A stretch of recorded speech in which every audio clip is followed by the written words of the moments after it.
Ready? Perfect. All right, well, welcome everybody to an evening session with the Professional Development Consortium of Hampton Roads. The Professional Development Consortium of Hampton Roads, or PDCHR, or the consortium, or what else you want to call it, because we're going to rename it in a year or so, is all about providing leadership and managerial education to the folks who run membership associations, particularly at the community level. So we're talking about professional development societies, civic leagues, homeowners associations, folks who gather around this flag or that flag, college alumni chapters, fraternal orders, sororities. So basically any group of people that gather around a common area of interest or a common community of practice.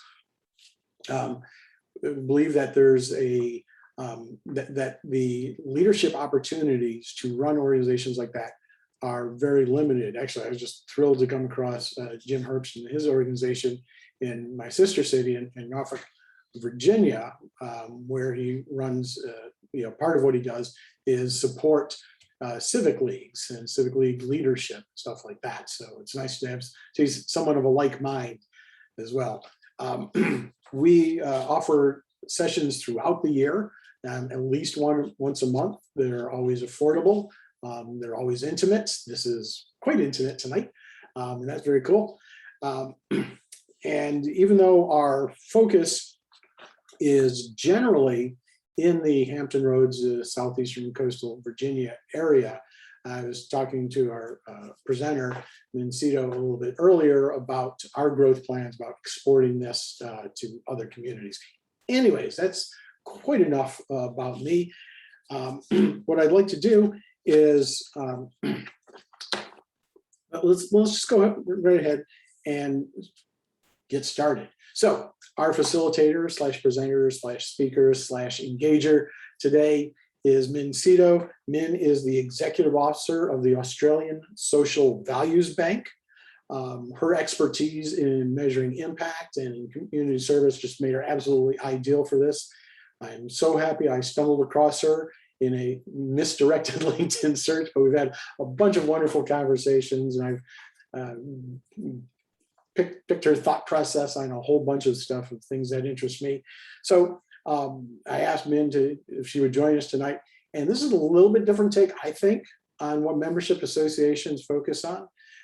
We talk a little bit, and Min, give me a high sign if I'm giving away a slide. I don't think so, but traditionally, or in my experience, membership associations tend to gather around some combination of professional development, programming, networking, socialization, and or advocacy. So somewhere is in there. But what I've never really come across in my own personal experience, as well as kind of running this show, are folks at the membership association level who are really thinking about community impact, not just their membership, but the community around them, either that wider community of interest or practice, or even the geographical community in which the folks reside. So Min's big brain, big expert on this stuff, large reach. So we can take an opportunity today to see about how can we apply some of this, what she's got to share at this more local level. So Min, if you're ready, take it away. Well, thank you, Mark, for that introduction. I don't know about the big brain. I hope I can live up to that. I'm just going to share my screen, make sure that I don't forget to do that. So hopefully you can see that. Excellent. Okay, so firstly, again, thank you to Mark for inviting me along to speak to you today. From our morning, I guess, to your evening. I'm in Australia. So I live in a small town in New South Wales, a regional town. I don't know if you're very familiar with Australia, but basically if we've got Brisbane and Sydney, we're basically in the middle between those two and inland. So that's me in Armidale, and we are in a snap lockdown this week. So the reason I tell you that is just to apologise in advance if you hear my son in the background, who is in theory homeschooling today. So hopefully he won't interrupt the session. But I want to say a big thank you to those of you who have come today to talk about social value and SROI, particularly if you've been at work all day. It's a big ask to back that up with attending an education session at this hour. So great job. You've already got a tick from me for making it here.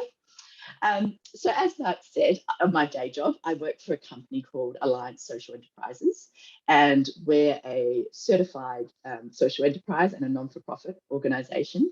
And we were actually founded by 3 community housing providers, really to develop and launch this tool, the Australian Social Value Bank.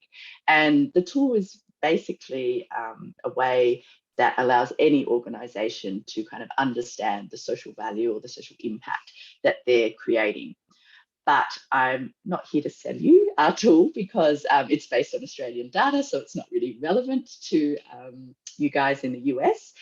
But more to let you know that as part of my day job, I speak to organisations of all sizes, from global property developers like Lendlease. You know, I work with their Americas team and their Asia team, right the way down to tiny micro startup social enterprises who are trying to understand the value that they hope to create in order to kind of secure seed funding.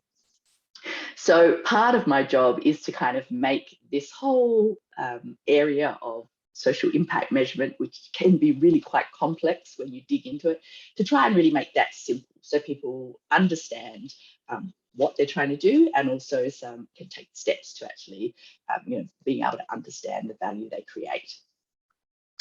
So today, I guess really what I'm talking to you about is kind of about shifting our thinking towards this concept of social value, thinking about what is the value that we create more broadly to society from the activities that we do in our work, and to really give you some practical steps so that you can start to make progress on this journey of understanding your social value.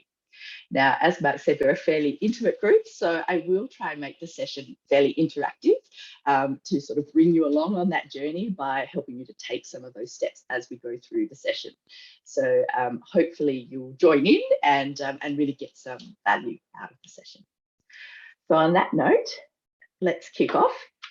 So today, what we're going to talk about is this concept of SROI. And for those of you who saw the early sort of promotion of the session, it was about SROI for membership associations. But as we start to go through the session, we'll probably start changing that terminology to social value. So we're going to talk about what social value is. We're going to talk about why understanding the social value is important, and then how we go about understanding the impact of our activities. Then we're going to take that one step further about calculating our social value, and then how we can actually use that social value. Part of the reason why this whole area around impact measurement, outcomes measurement, SROI, social value, why it's so complex is because it's currently evolving simultaneously across a whole range of different sectors.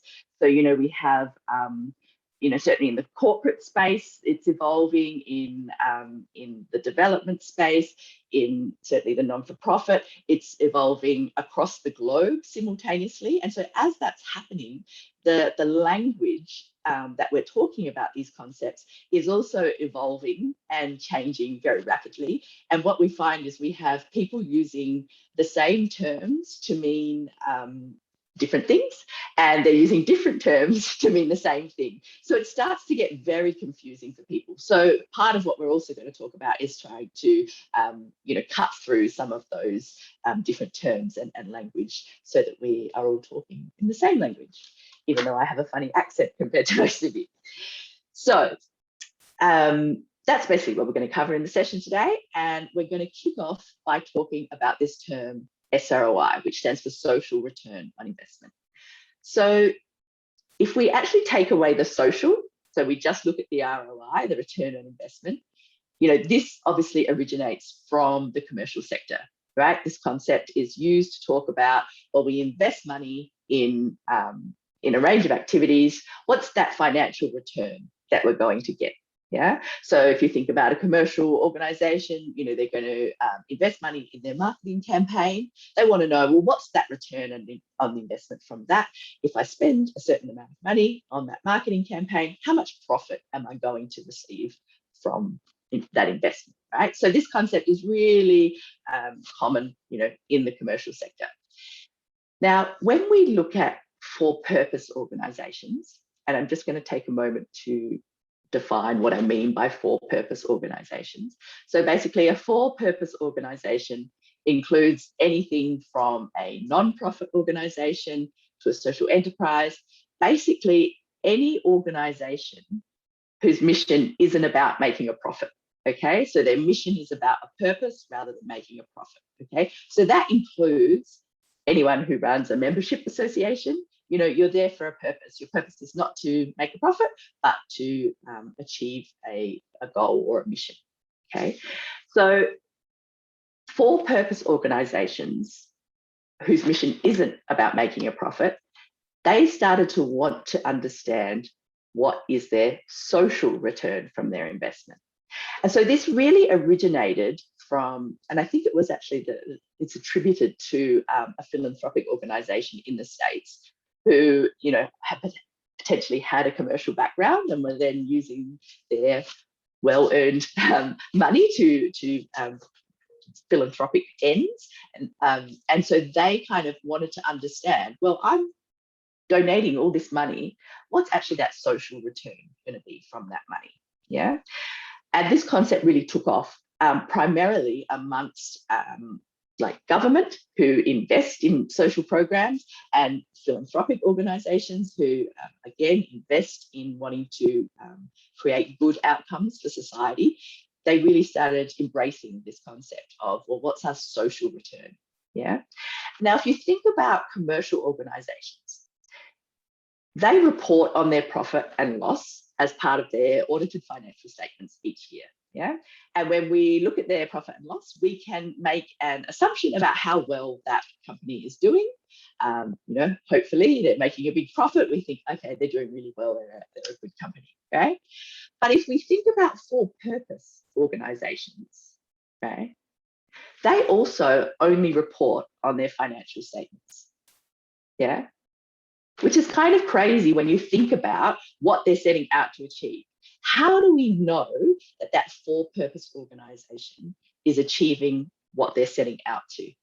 Yeah, because, you know, if we think about for-purpose organizations and they're reporting on their financial statements, if they're a non-profit, and let's say all of their income is through grants or donations, then actually, we don't want to see them making a profit because we're expecting, if we're giving them money, that they're going to put that in towards service delivery and that the outcome is not that they get money back and that that money should grow. In fact, we'd be disappointed if they kept that money. Yeah, we actually want to make sure it goes to the people that they're trying to support. Yeah, so it's kind of crazy when you think about, well, what they're reporting on is just those financial statements.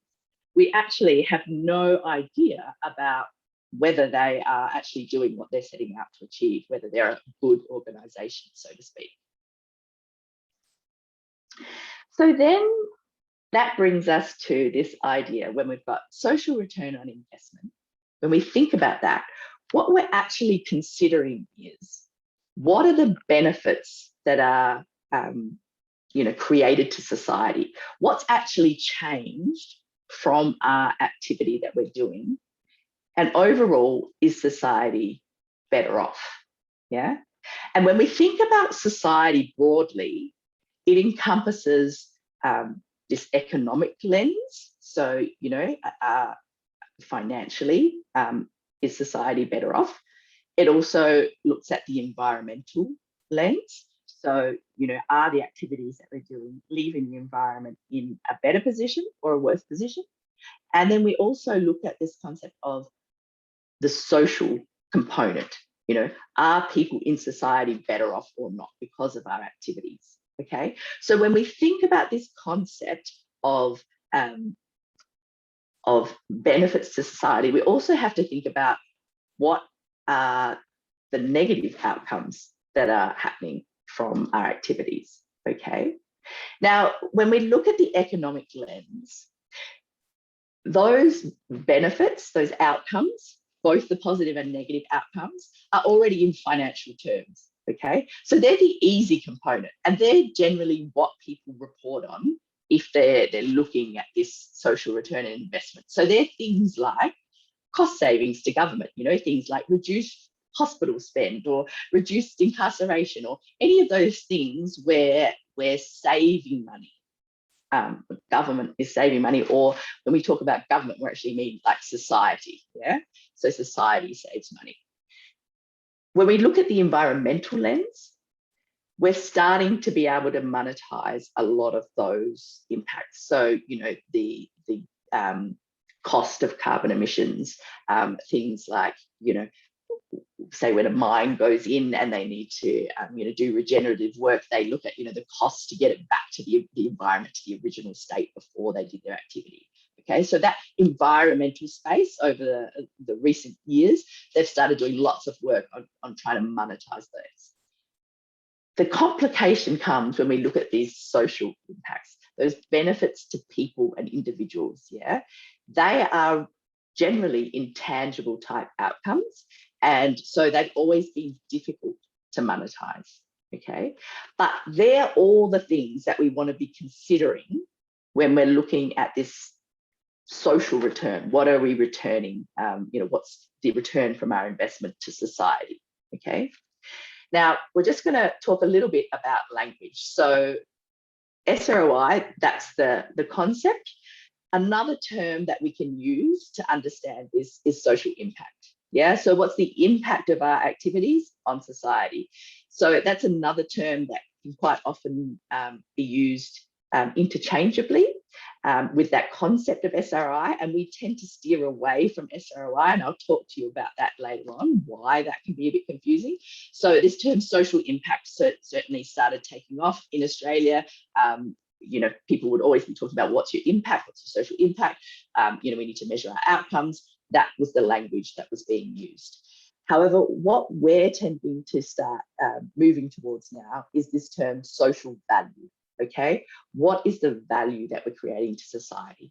And if you actually look to the UK, and they tend to be a lot further down this track, is that they are starting to use this term social value, because really it kind of makes sense in terms of what we're actually talking about is the idea of social value being the quantification of that which is of value to society. Okay, so when you think about that, it makes sense, that we're trying to understand, what's of value to society, and that also includes the well-being of its people and the environment that sustains them. Okay, so when we talk about social value, that's what we're referring to. But just to be mindful when you're out and about, the language that's being used in different circles, will be different. And it's kind of important that you make sure that you're talking about the same thing when you're having discussions about this. So now I want to talk to you about why understanding our social value is important. And here's going to be our first little interaction. If you are from a membership association, can you raise your hand? Hopefully you guys know how to raise your hand in the chat window if you go to the emoji section. If you are here representing a membership association, yay, there's a hand from Mark, he's up there. But can we see, is anyone else here from a membership association? Gary, Jim, Andrew, anyone? No, okay. So if you're not from a membership association, in the chat window, can you just write what type of association or what type of organization you're representing? Like, are you here from a for-purpose organization? Local government, excellent. Thanks, Jim. Gary, can we get an idea of where you're from?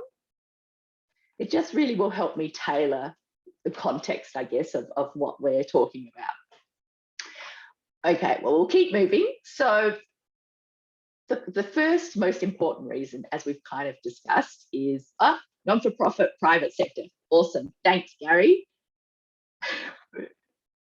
And wouldn't Jim's local government be social? Yes, one would think that it would be social, but it's nice to know from which part of the social he's coming from. So, okay, so the first point that we've already started talking about is around the main reason to understand our social value for non-profit organizations, for purpose organizations, is, are we delivering on our mission?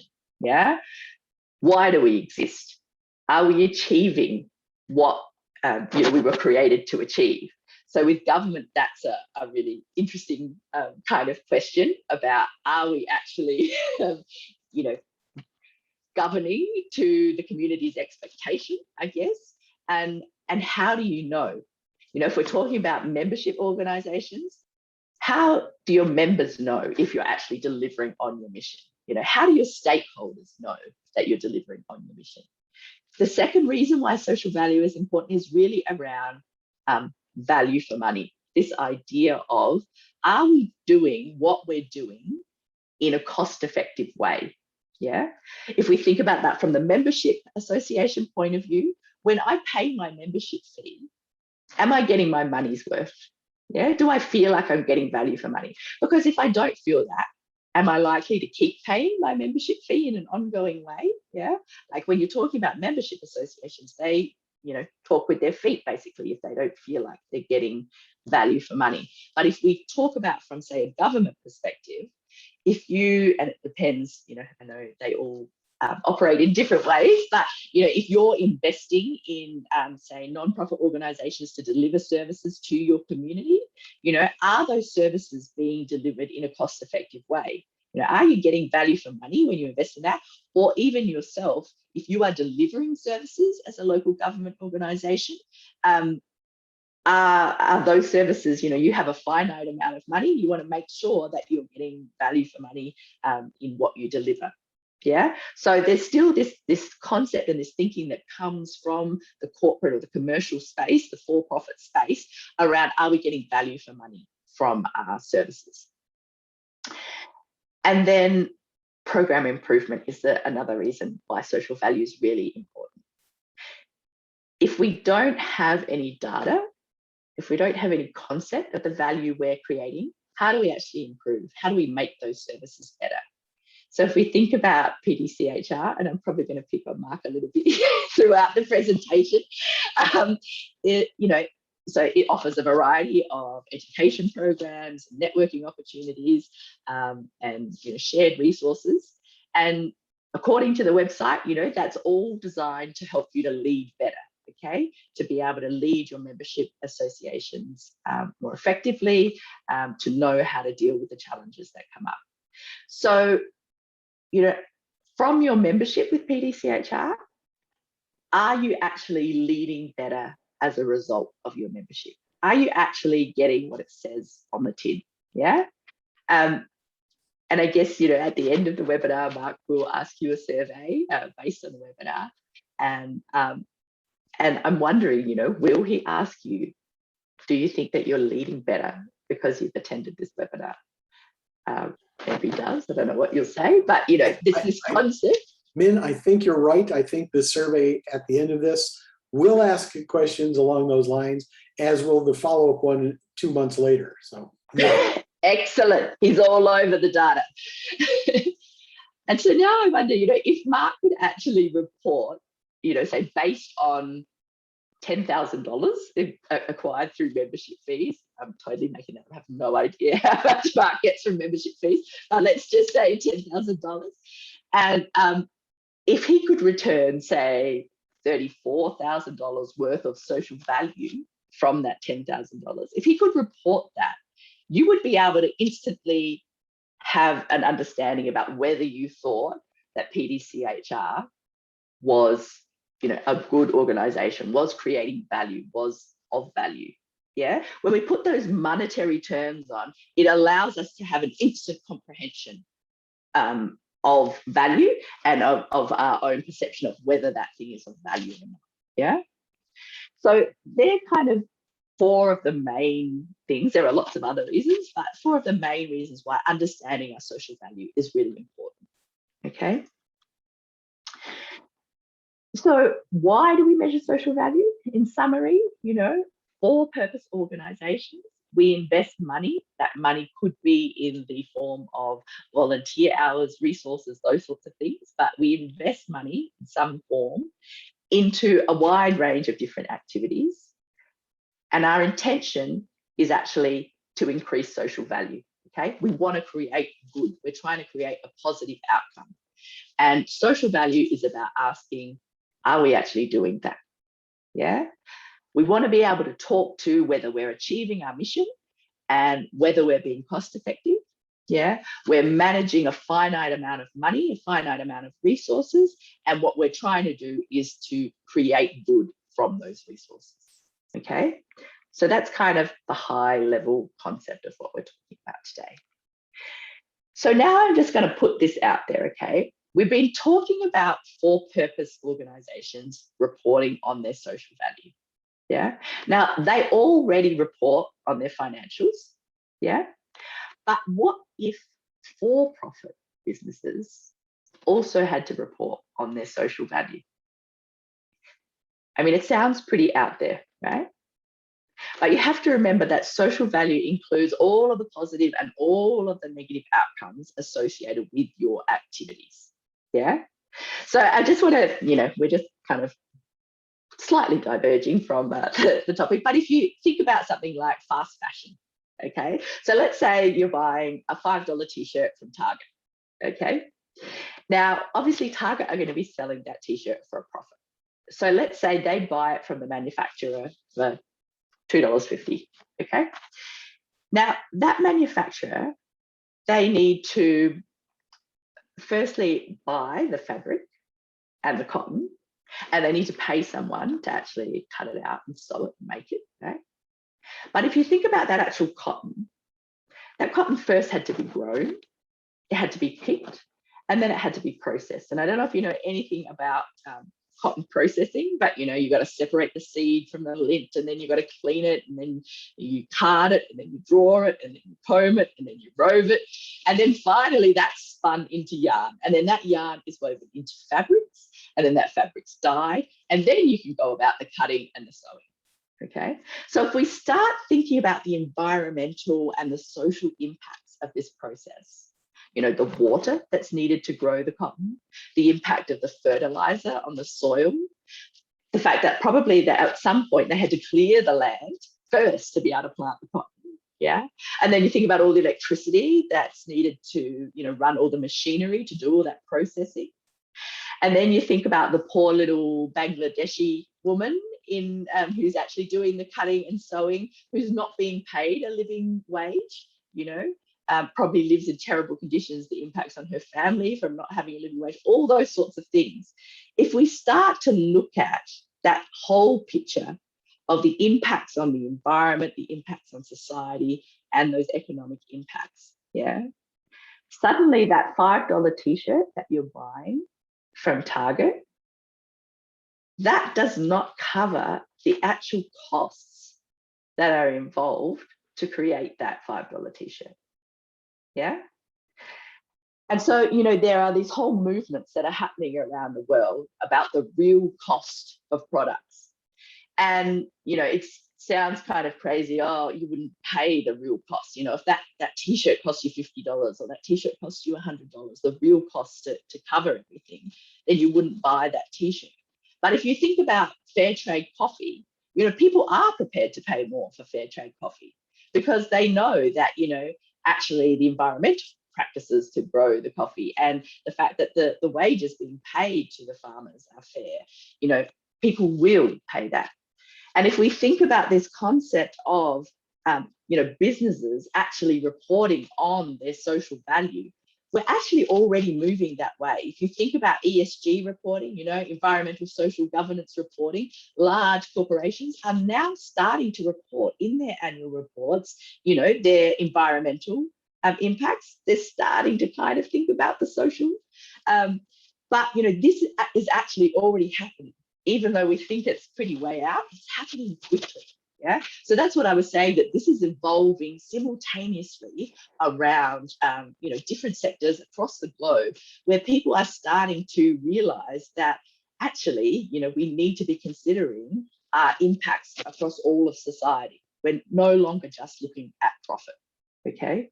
So even though I think that this is business critical for purpose organizations, I actually also think it's becoming business critical for the commercial sector, because the purchaser, the consumer, we are now starting to demand this from the market.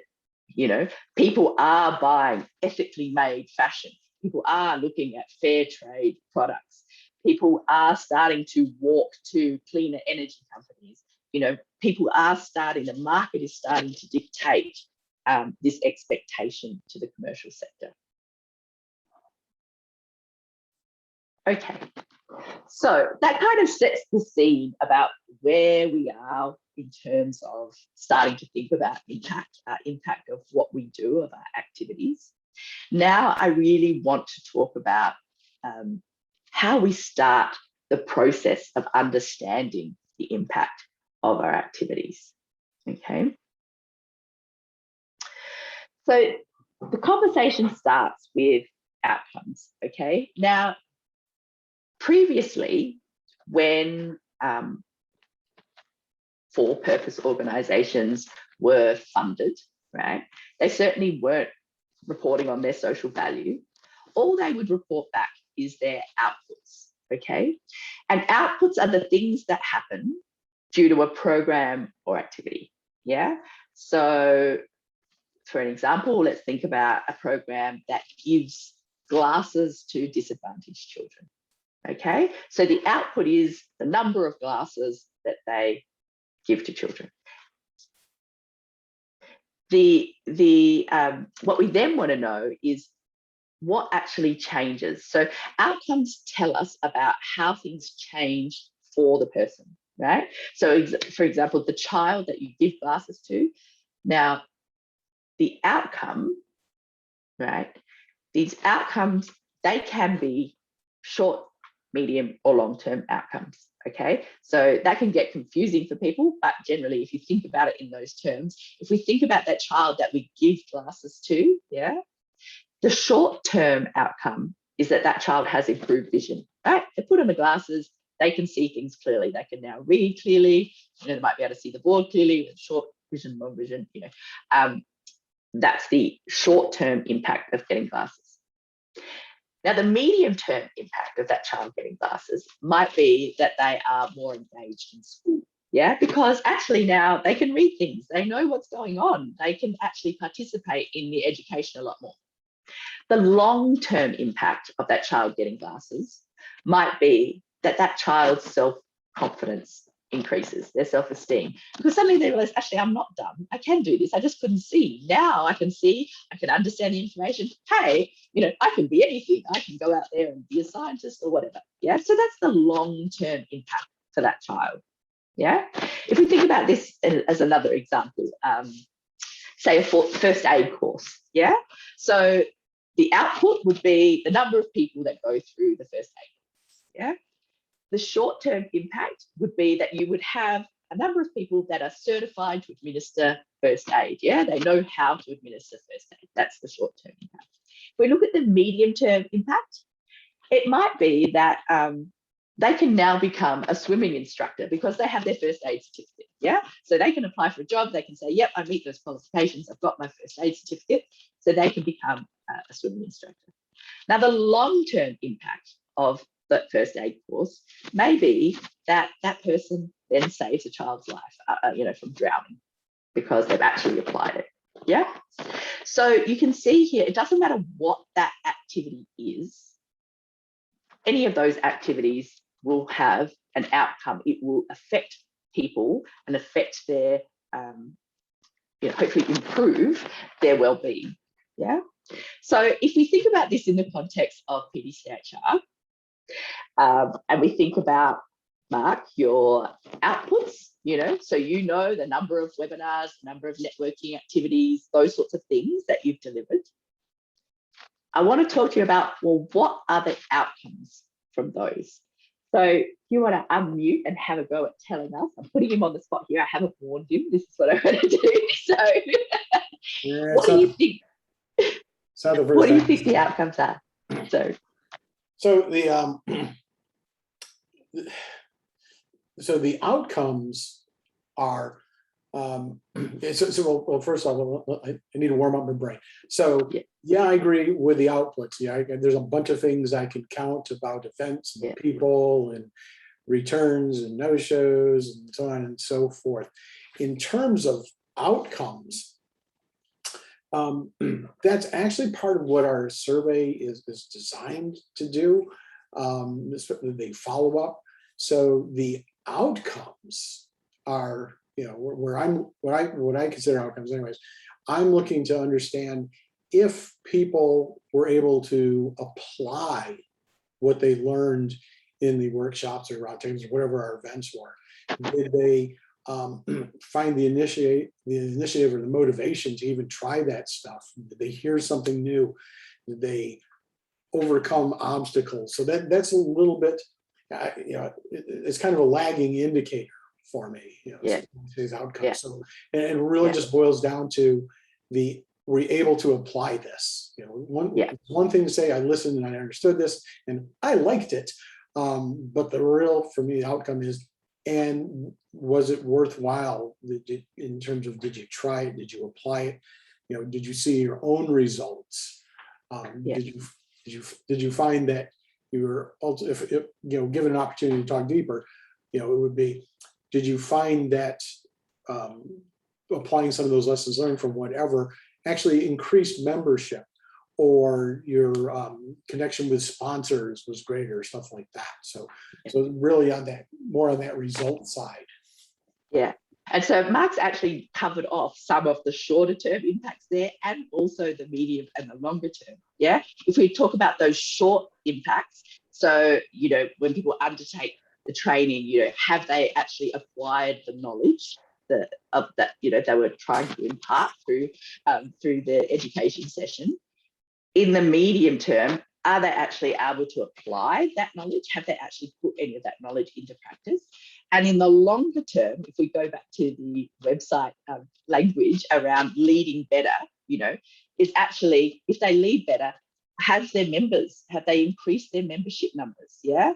Are they actually, achieving their aim by proving valuable and improving education to help leaders of membership organizations to actually lead better? Yeah.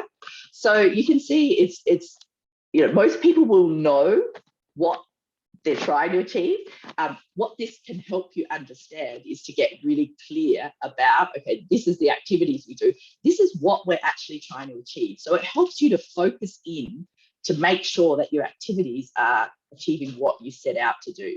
If we think about this webinar, in the short term, you might get interested in social value. That would be a great kind of outcome from attending this webinar. If you think about the medium term, you might be interested enough to actually decide, I'm going to go and do some training on this. I'm going to actually, find out how to do this for my organization. And so then the longer term might be that you actually start reporting on your social value, which, helps your organization to be able to communicate the value of what you're doing. Yeah. Does anyone else want to have a go at talking through their outputs to outcomes? Sometimes it can really help to say that out loud, to articulate it. I don't know, Jim, Andrew, anybody, did you want to have a go at that? You don't have to, just putting it out there. We're an intimate group. We can make this interactive. Well, I think we deal with the same issues that Mark has done. For my little section of our work, we have a Neighbors Building Neighborhoods Academy where we do neighborhood training. And we face the same thing where in the past where we can have a workshop on, say, grant writing. And so you can count the number of people who come to the class. But one of the things that we notice is that nobody that took the class applied for any grants. So, that's not really the outcome that we're shooting for. And so I think it is, that kind of data feeds us, acquiring that information feeds us on how to do things better. I think that goes back to your number 3, program improvement, which is very helpful for that. So that's just one example. Excellent. Thank you for being brave enough to share, Jim. That's a great example, and it will really help us in the next slide. Okay, so I appreciate that. Oh, sorry, not the next slide, the next process. Okay. Beautiful. Great example. Okay. So hopefully you've got your head around that, around the difference between outputs and outcomes, and that these outcomes will change over time. Yeah. Okay. So now, why focus on outcomes?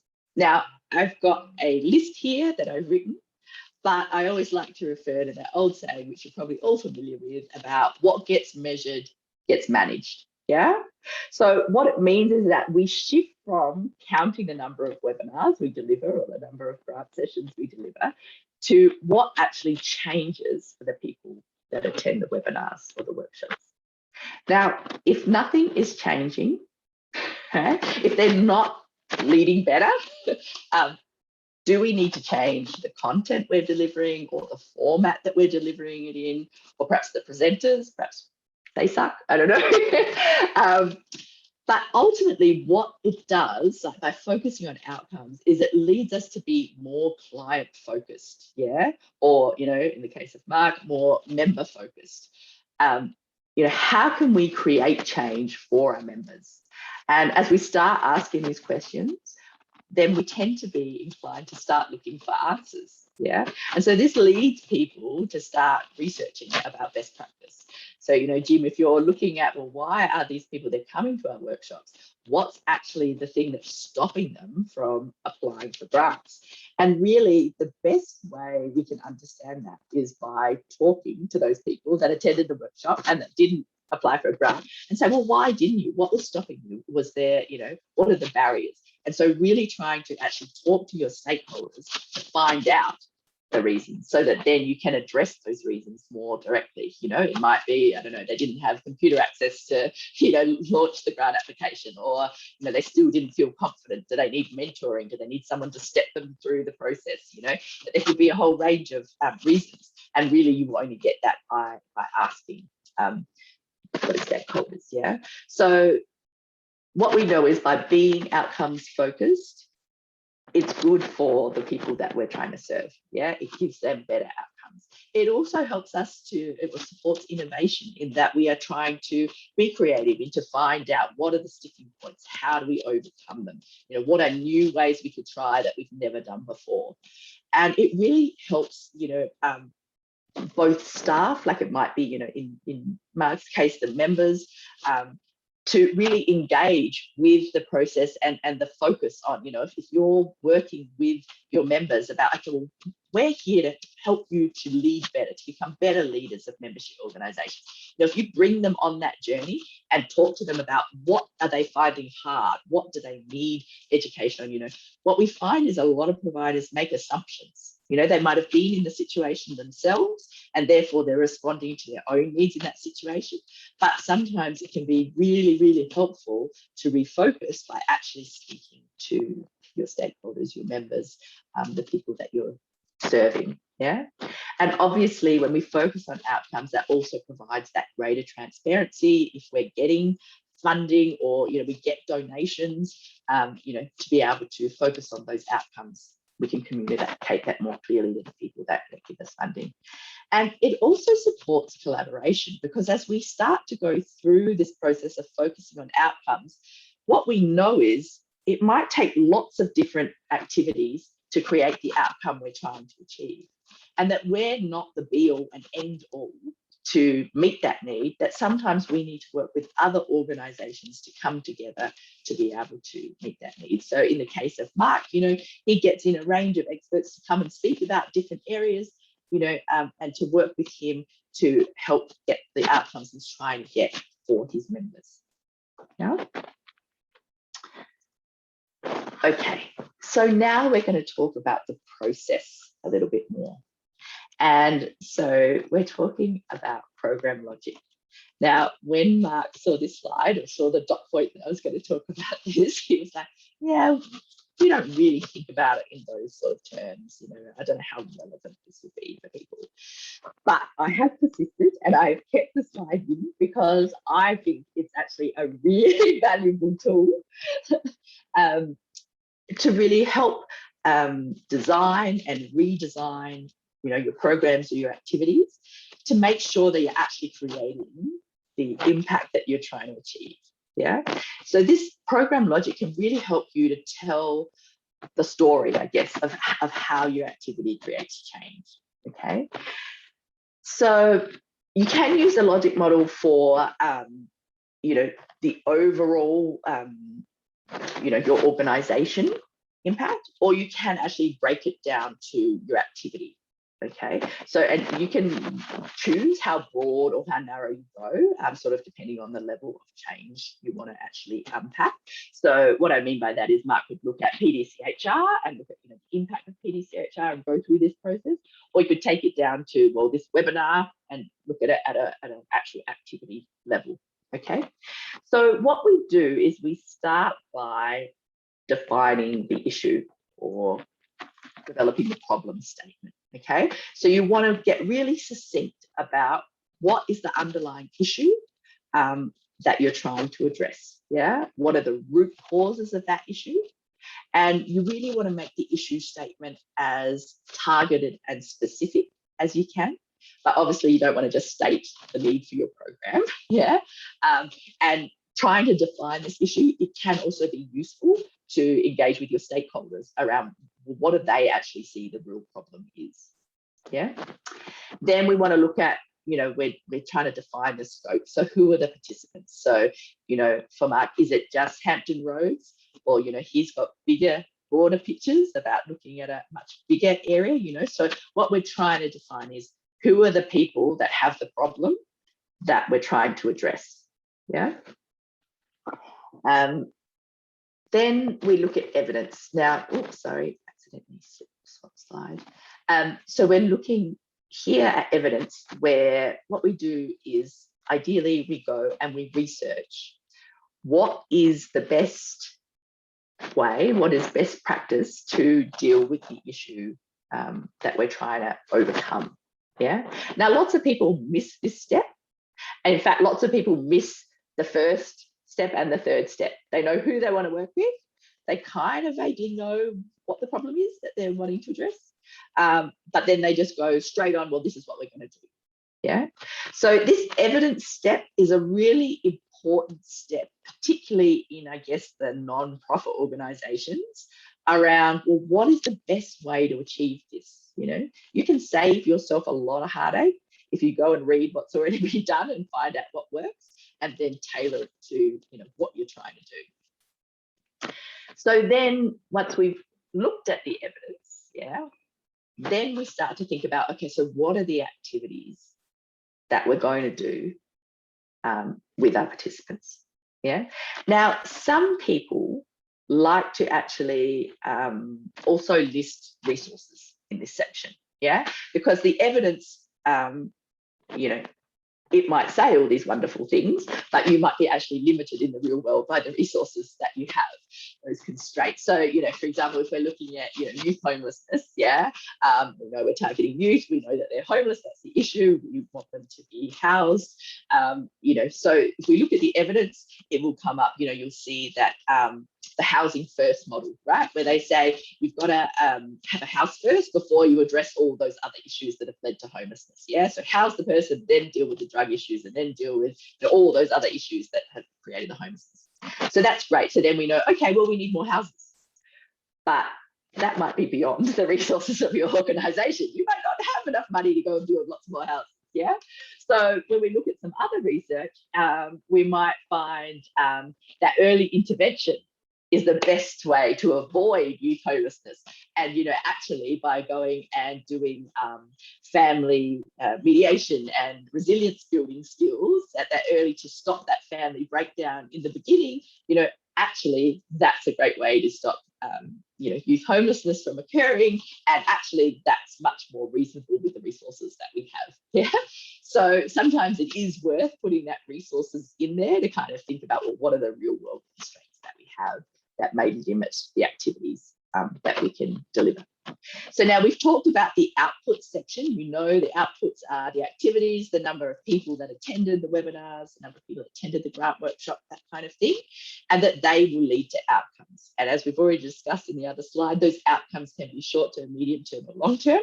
It was just getting too long to put on the screen, so I just put outcomes there, and that those outcomes then hopefully will create impact in society, the actual change that we see in society. Okay, so we've talked to Mark and he's talked about, we haven't really defined the issue. I might get Mark to come in and see if he can talk to us. So what do you think the actual issue is, Mark, that PDCHR is trying to address? Member association leaders don't have the education and training readily available that's the necessary part of their success. Okay, so now let's step back one step further, go bigger. So what happens if they don't have those skills? What happens to the membership associations because they don't have those skills that they need? Membership associations are more likely to fail due to a lack of leaders who are converting great intentions into great results. Brilliant. Okay, so the issue here is really that membership associations are failing. Yeah, so membership associations aren't actually supporting their members. Yeah, they're not growing and growing. So if we take that to the other end and we look at impact, yeah, what we're actually looking there is we would have a world where membership associations are thriving and strong and supporting their members. Yeah, like they're thriving, they're growing, they're well connected. You know, is that what you would see, that end result? What does that end picture look like for you? For me, I actually kind of think that is more of an outcome when we look at individual membership associations are thriving, stuff like that. For me, the real impact is if membership associations thrive, I believe that elevates our community writ large. You know, if you have people who are better connected, better trained, more deliberate in their advocacy, all those things, there's a force to be marshaled on behalf of a larger community. And I think that's really, you know, the shame if we miss out, if we let membership associations fail. It's not just their members and their potential members, it's really a community around them that actually suffers from that loss. Brilliant. Spot on. So if we go that step back, now we've talked about outcomes. What would you see that those outcomes that lead to that impact are? So in terms of strictly measurable ones, don't talk measurable. It doesn't have to be measurable. Just think about what are the things that have to happen. So you're talking about a thriving society, right? Okay, that's what you think that end impact is. So what are the outcomes that need to happen one step back to create a thriving society? Okay, so the membership associations need to be distinctive and sustainable. So distinctive in that, you know, in their space, they are the prime, if not only, provider of whatever their service, their interest or practices. They also have to be sustainable, which is not necessarily a monetary one. It really is a membership through engagement, through volunteer, through leadership. It has to be a healthy, virtuous cycle. So just talk me through from having sustainable membership associations, that link that you get to having a thriving society. The presenting output or outcome of a thriving membership association is that the members are doing well or doing better in whatever it is they gathered about, you know, their advocacy or whatever it is that they care about jointly. I believe that the community, you know, around them, just pick the city or the municipality or whatever, also benefits through, basically its citizens and residents are engaged. It might be a professional society, in which case they're engaged in doing their job better, which can bring in commerce. If it's an advocacy group, it can be, something that's beneficial for the city, to be known for this. If it's a fraternal order or more of a service organization, that's where it starts crossing over into the traditional not-for-profit. Say, well, we're not doing this just for homeless veterans, but really by helping them, we help the city. It's a better use of our resources, so we're not, we don't have to chase as many people around or stuff like that, if we can shelter them.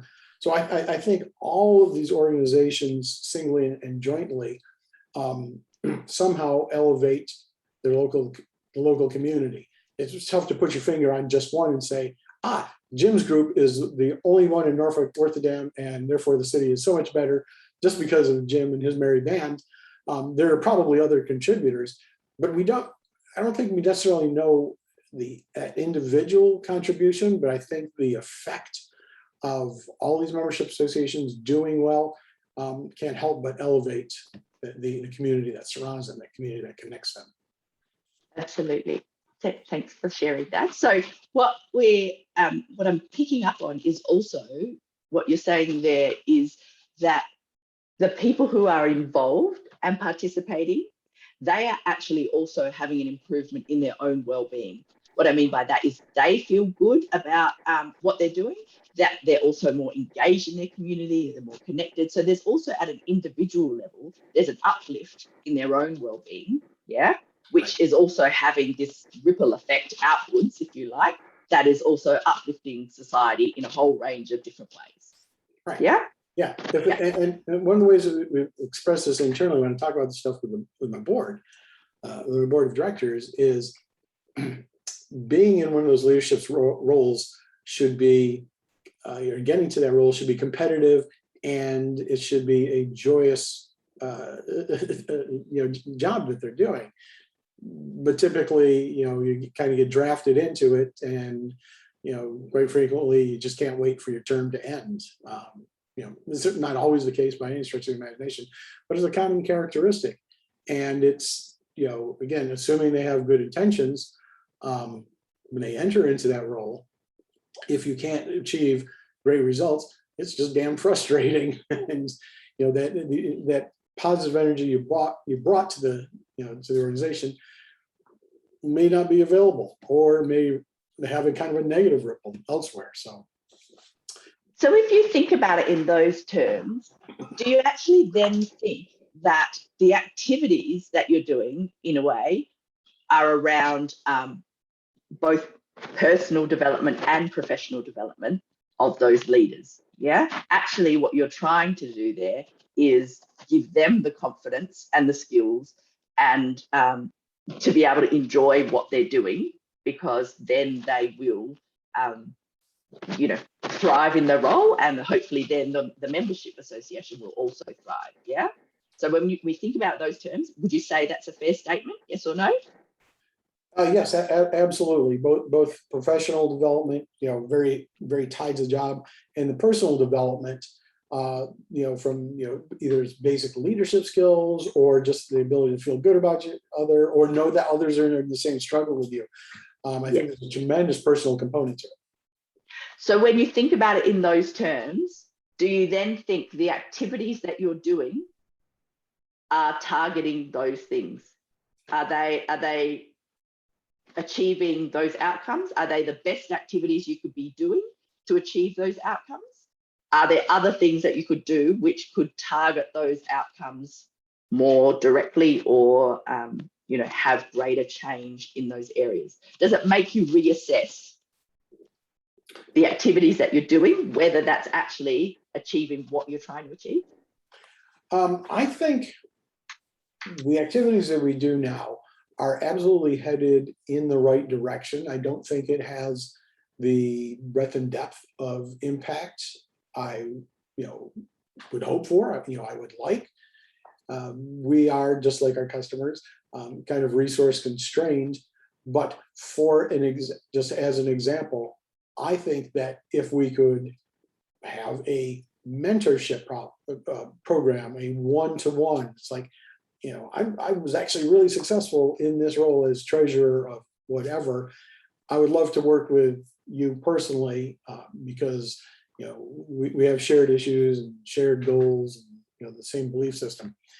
That's not there yet, but that's just an example. So like I said, I think we are doing association leadership 101 for the most part. I think like tonight's class, or in your case this morning's class, is a bit more of a leadership 201. This is really, I think, pushing the boundaries for where most of these resource constrained leaders are really focused. It's like, we got to get this thing done next month. Not so much thinking about what's our lasting long-term impact. So that's a change. This is an example of a little bit of a change in our activities.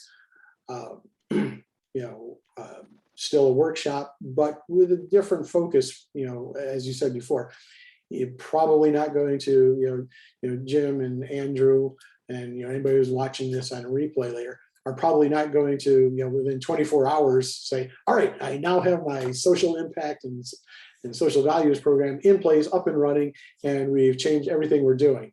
But maybe at some time in the future, there will be a move in that direction. So yeah.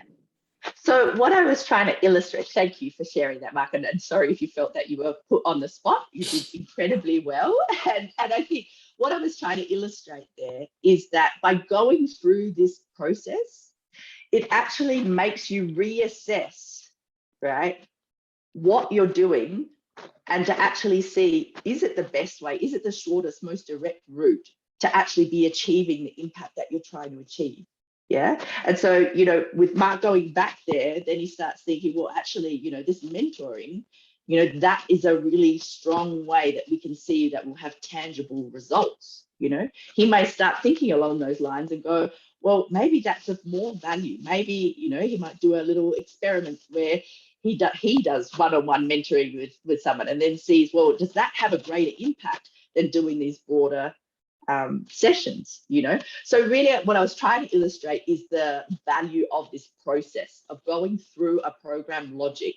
And as simple as it is, it can actually help you to start thinking in a different way about the activities you're doing and what is the end result that you're trying to actually achieve, and is how you're currently doing it the best way to achieve that impact. So I hope that was kind of clear in that discussion there. Okay, so now once we've actually gone through and we've worked through this process, we know what activities we're delivering, we know the outcomes that we're hoping to achieve. What we actually need to do is start to collect the evidence, right? And I realize that I am pushing out on time a little bit, so I will stay focused. So we need to collect that evidence around our outcomes. And to be able to get that evidence to prove that we're achieving those outcomes, we need to select indicators that really represent that. Yeah. So at the moment, lots of organizations are collecting evidence on their outputs. And what we need to do is start collecting evidence on the change to demonstrate that what that change that we're trying to create, whether that's changed or not. Yeah. So, Mark's going to send you a survey at the end of the webinar, and, generally surveys, they ask, about the quality of the training, perhaps the relevancy, how could we improve, those kinds of questions. But what we really want to know, the data we really want to collect, is what's changed for participants. Now, if we start off with that, we can start off with our issue statement. What we often fail to do is to actually collect data on the baseline, on how people start when they come in. So, for example, when people first sign up to PDCHR, a question might be, how confident do you feel to meet the challenges of leading a membership association? On a scale of 0 to 10, how confident you feel? Or how strongly do you agree with this statement? I can overcome any of the challenges associated with leading a membership organisation. You know, from strongly disagree to strongly agree along there. You know, where do they? So you want to know what is your baseline.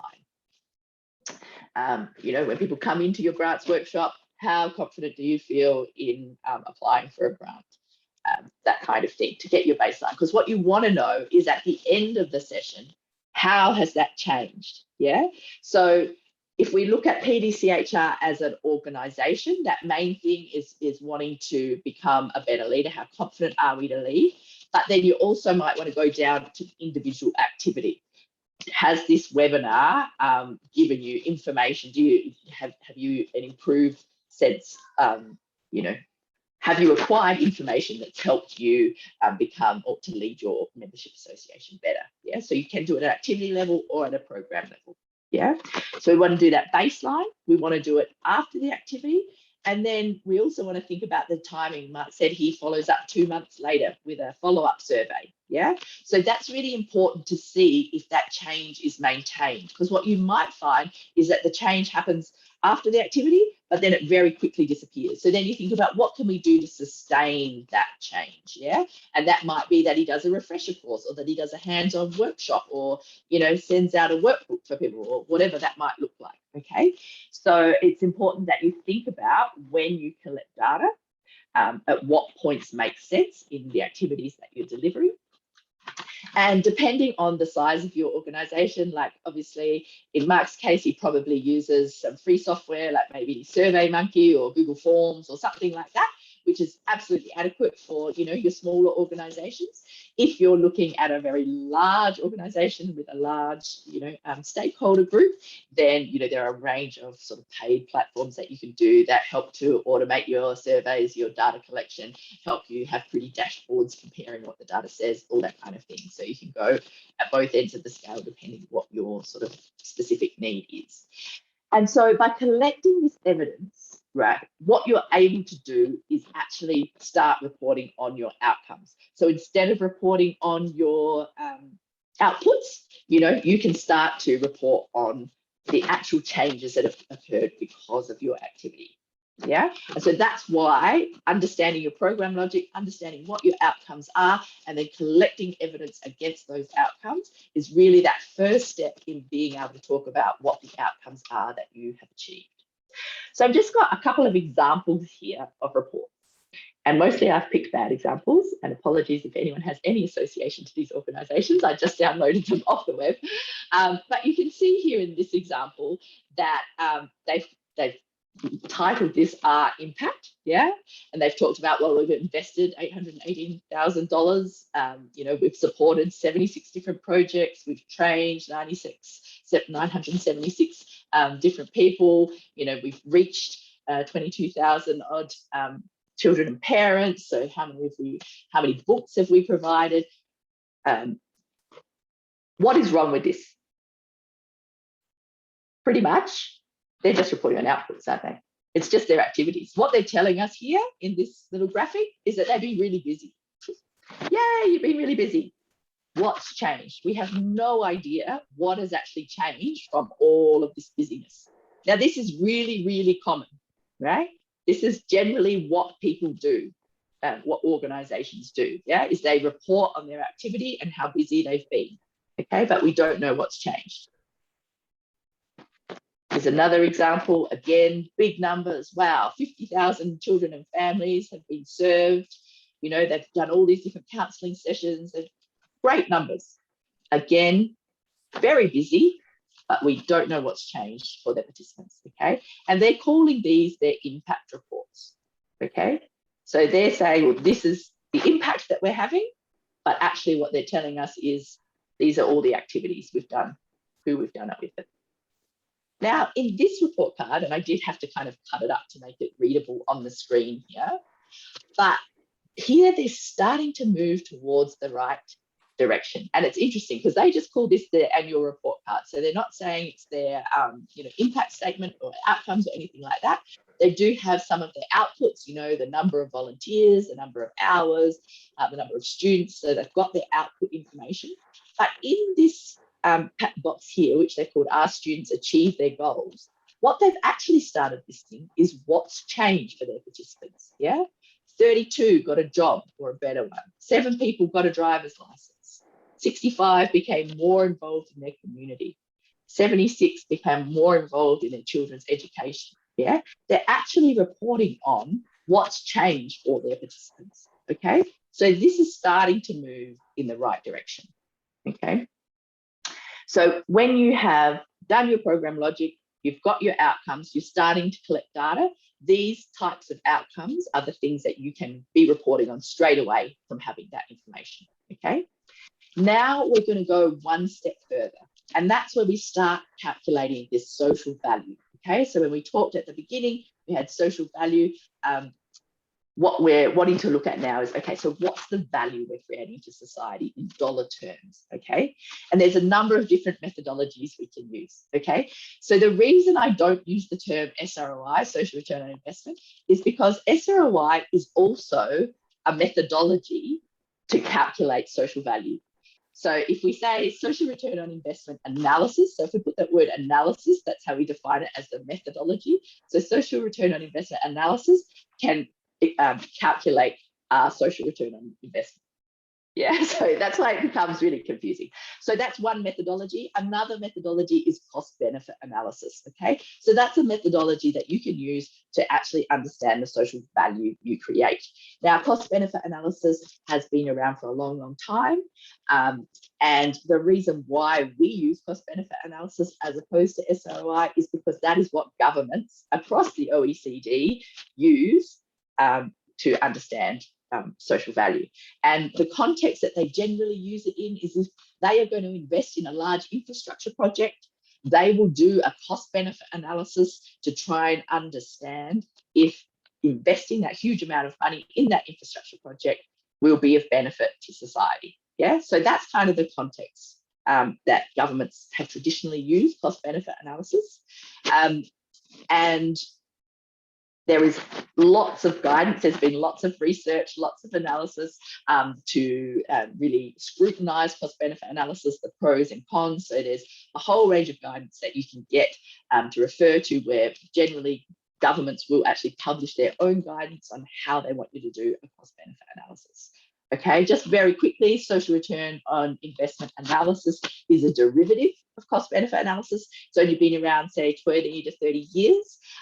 It prescribes a lot more stakeholder engagement in the process, which is a really good thing, except for when it comes to the monetization. Right, we'll talk a little bit about that. But so, you know, you can choose either methodology that you want to use. SROI tends to be very resource intensive, and so tends to be a very costly methodology if you are paying consultants to do that SROI. Okay, so we use cost benefit analysis, and very quickly, at high level, in a cost benefit analysis, what you're trying to understand is those net benefits to society. Okay, so including those environmental, economic, and social impacts. We're wanting to understand those net benefits, which we calculate by B minus C, where B is those total social benefits, taking away the total social costs. Okay, so it's very clear about what it is you're trying to value.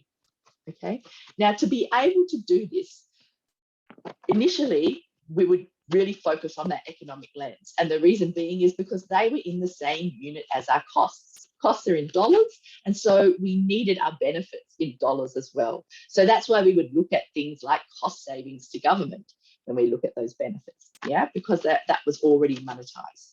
So as I said at the beginning of the presentation, those environmental benefits and also costs are starting to be monetized a lot more. This social component has always been the difficult component because they're intangible. A lot of the benefits we're creating, people feeling good, people being healthier, all these sorts of things are not bought or sold in a market. They don't have monetary value. So there are a whole range of different methodologies to monetize social outcomes. So the reason we're monetizing, remember, is so that we can compare those benefits to the costs. Now, I'm not going to unpack all of these different approaches. That's another hour in itself, but there are a number of these accepted methodologies that governments will accept for you to monetize your social outcomes. Okay. At the ASVB, we use a fairly new methodology, which we believe is an improved methodology, which is called wellbeing valuation, where what we do is we look at large data sets and we look at the average improvement to people's wellbeing from a particular outcome. So when we were talking with Mark about, people feeling more confident and have improved well-being from being a good leader and feeling confident in their roles, then we would be able to look at the improvement in someone's well-being on average for that and look at how much money it would take to create that same improvement in well-being.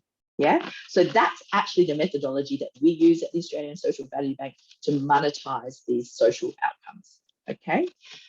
So it's fairly cutting edge, it's leading the way, and it's a fairly cost-effective method compared to the old survey methods where you had to collect a lot of data and where they could really be influenced by a range of sort of psychological biases, how you phrase the question, what color the paper is, what order, all those kinds of things, right? So we've kind of steered away from that. So now I just want to talk a little bit about how we use that social value, and really at the crux of it, we can use social value to inform our decisions just as we would use our financial profit and loss to kind of inform our financial decisions. We can use social value in the same way. One of the real strengths of cost benefit analysis is that we can actually forecast the social value an activity may create. So that can be really beneficial. If you're thinking as a government, we might fund this program or we might fund this program, you can compare the social value that those programs can potentially create without running the program. Yeah, so before you invest it, you can then choose where to invest it based on this forecasting. Okay? That's pretty huge. That's pretty huge. Yeah, you can't do that with SROI, but you can do it with cost benefit analysis. So that's what we call ex ante, and that's what governments have always traditionally done, like I was saying, with those big infrastructure projects.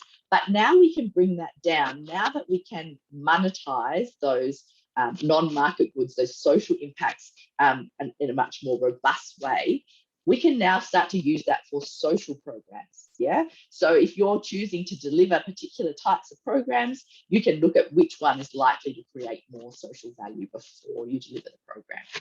Okay. Obviously, when we're looking at social value, that helps us to understand cost effectiveness. Are we getting value for money from particular programs, particular initiatives that we're delivering? We've talked about how that can help us learn and improve our programs and making sure that we're actually achieving the outcomes we're trying to achieve.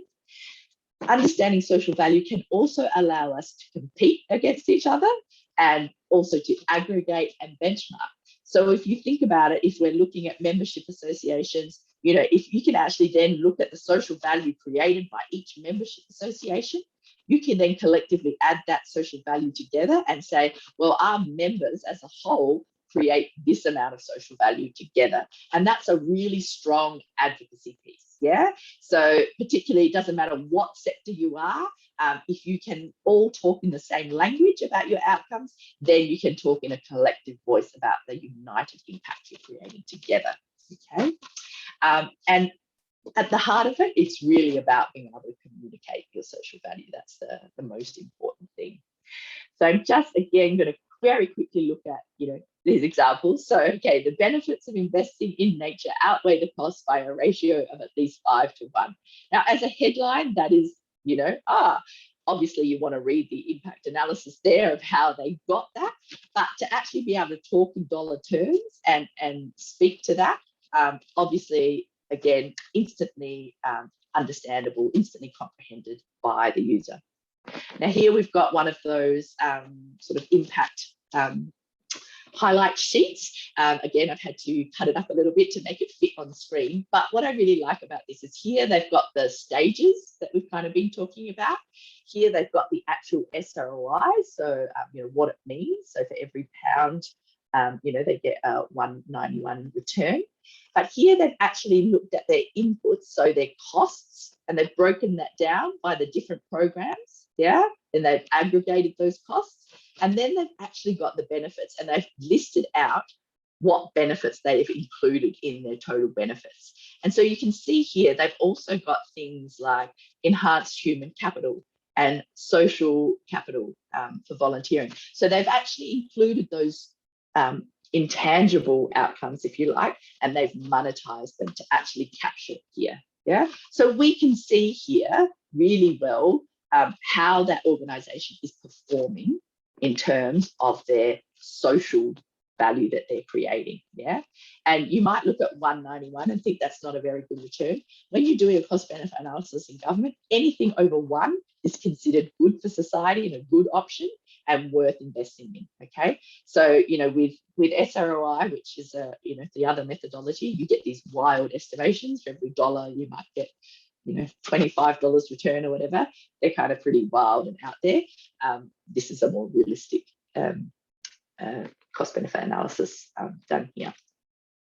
So just in closing, the final note that I want to leave you with is to really get you to think about what is the social value that's created by your membership organization, or in your other cases, the organizations that you're involved with, to really stop and to take that moment, that pause to reflect on, are you able to communicate that? And are you creating the most social value that you can? That's really what we're all trying to achieve. So thank you. Thanks for sticking it out. I appreciate that, Jim. You're a trooper. Oh man, that's great. I've got like about 4 hours worth of questions, so maybe I'll just hijack Jim's and Andrew's time here, or maybe not. So again, thank you so much for getting up early in the morning tomorrow. That's still trying to wrap my head around that. Just a couple of thoughts I wanted to share. Just to wrap this up, and I've got like pages and pages of notes that I've been taking here. Jim, I saw the top of your head more than your glasses, because I saw I could hear that nitrogen cooled pen going. There's a whole bunch of things here, but one thing that just struck me as really kind of amusing is, so I've got next to me my 2-foot bookshelf. There's the stuff I go to all the time. And then behind my green screen, I've got the rest of the world.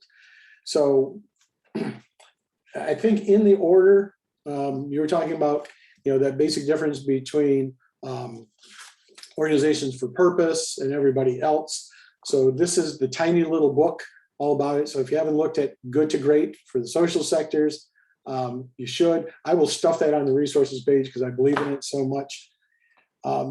Later on, Min, you talked, and you've heard this a couple times, about the taxonomy. So social value, social impact, social return on investment, those all in the same breath as, but not for the profit organizations. So much to my dismay, here's another favorite book of mine, is the Social Profit Handbook. So that just throws more gas on that fire, or kerosene or paraffin or whatever. And then finally, there was something you mentioned that not enough people think about, my humble opinion, when they're designing stuff, and I'm probably just as guilty of this, is understanding that base level, where are your folks coming from? And so there's this pretty good book by Laura Paramore called ROI by Design, which is all about that. How it's more of a industrial setting, but still it's about it's assessing what they know beforehand, assessing what they know immediately thereafter the training, and then after application. So I feel like I'm hitting at least the last two, and just using my own vast personal experience for the first one. So I've got like a ton of homework assignments here. Jim or Andrew, any questions here? We got like a moment or two.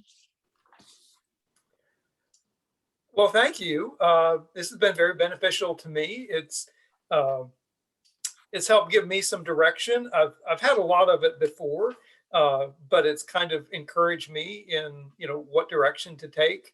I doubt that our office is unique in this respect in the social service world, but we don't have a very clear mission.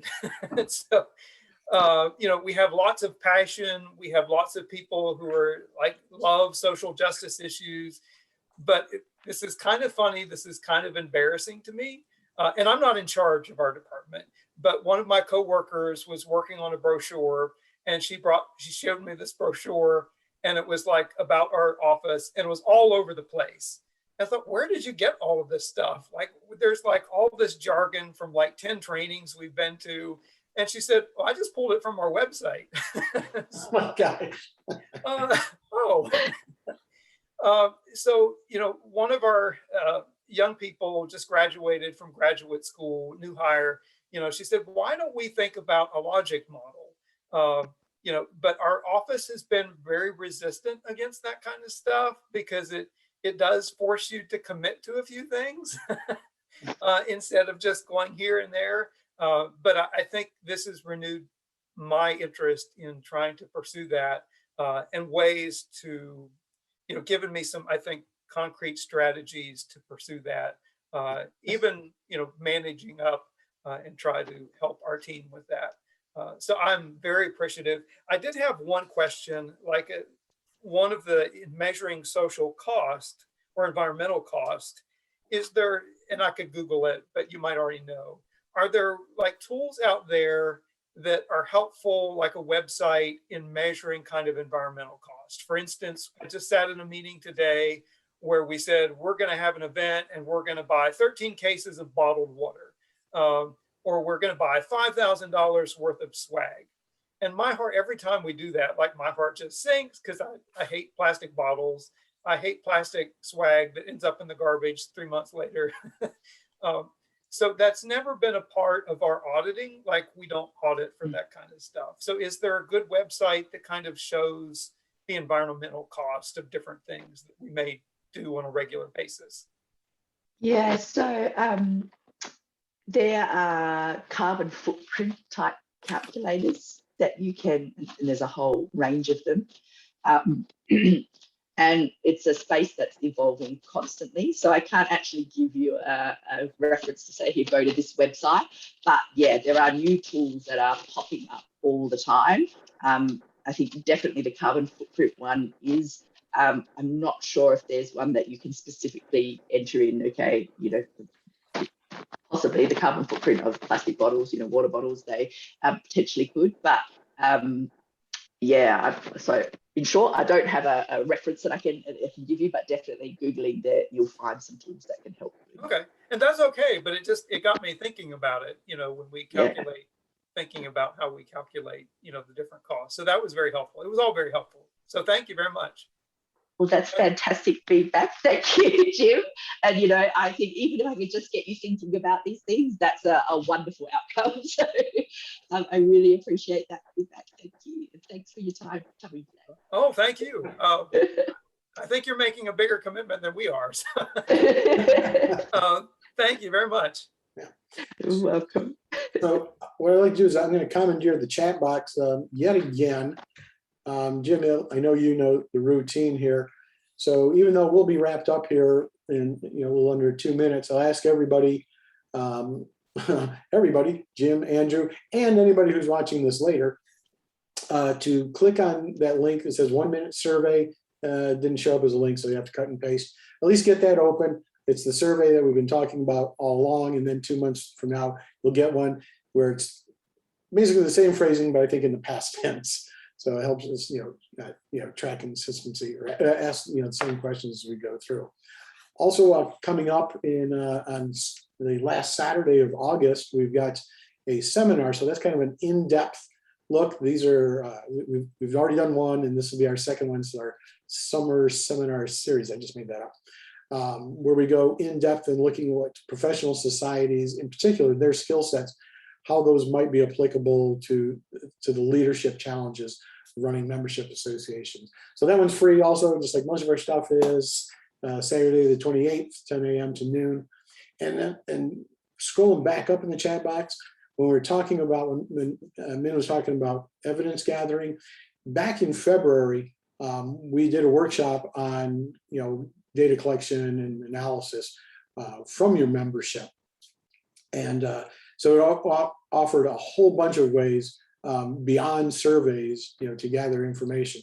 Even though I really like the ASVD shortcut of looking at well-being and saying, here's the likely before, here's an after, and then I don't have to do anything at all. It's just magically covered. So, so take a look at that if you wanted to go a little bit deeper on, picking the brains of your membership. So with that, it is indeed 7:30, and unless a hand goes in the air or stuff like that, I want to wish all of you a good morning, good day, good evening. And thank you so much for what you do to elevate the community around you. And in this case, 14 hours away across the globe. So thanks. Thanks again, both of you. Appreciate it. All right, Jim. Good to see you you so much. again. Andrew, thanks for hanging. Cheers. All right. No, that was Yeah, really freedom good. of- Sorry, I was doing a beach walk and doing a beach clean, picking up rubbish as I was listening to you guys, so I couldn't get involved as much, but thank you very much. That was really, really interesting to listen to. So yeah, definitely started me off on our journey for our business. All right, that's great. Andrew, there'll be in 2 days, so Friday morning my time, so I don't know, 3 weeks from now your time, you'll get an email. Thank you for attending, and it'll have a link to the resources page in the survey if it's not convenient for you to get it now. And it'll include a link to the recording of this session. So if there's something that the wind overtook, there's an opportunity to go back and review a bit. So glad you could join us, Andrew. Pleasure meeting you. Yeah, good to meet you guys. All right, man. Thank you so very much. And we're out of here. Thanks everybody for listening. If you're watching this online, drop in, check out events.pdchr.org. Look at that, it's like right above my head, maybe, at least on my screen. Events.pdchr.org.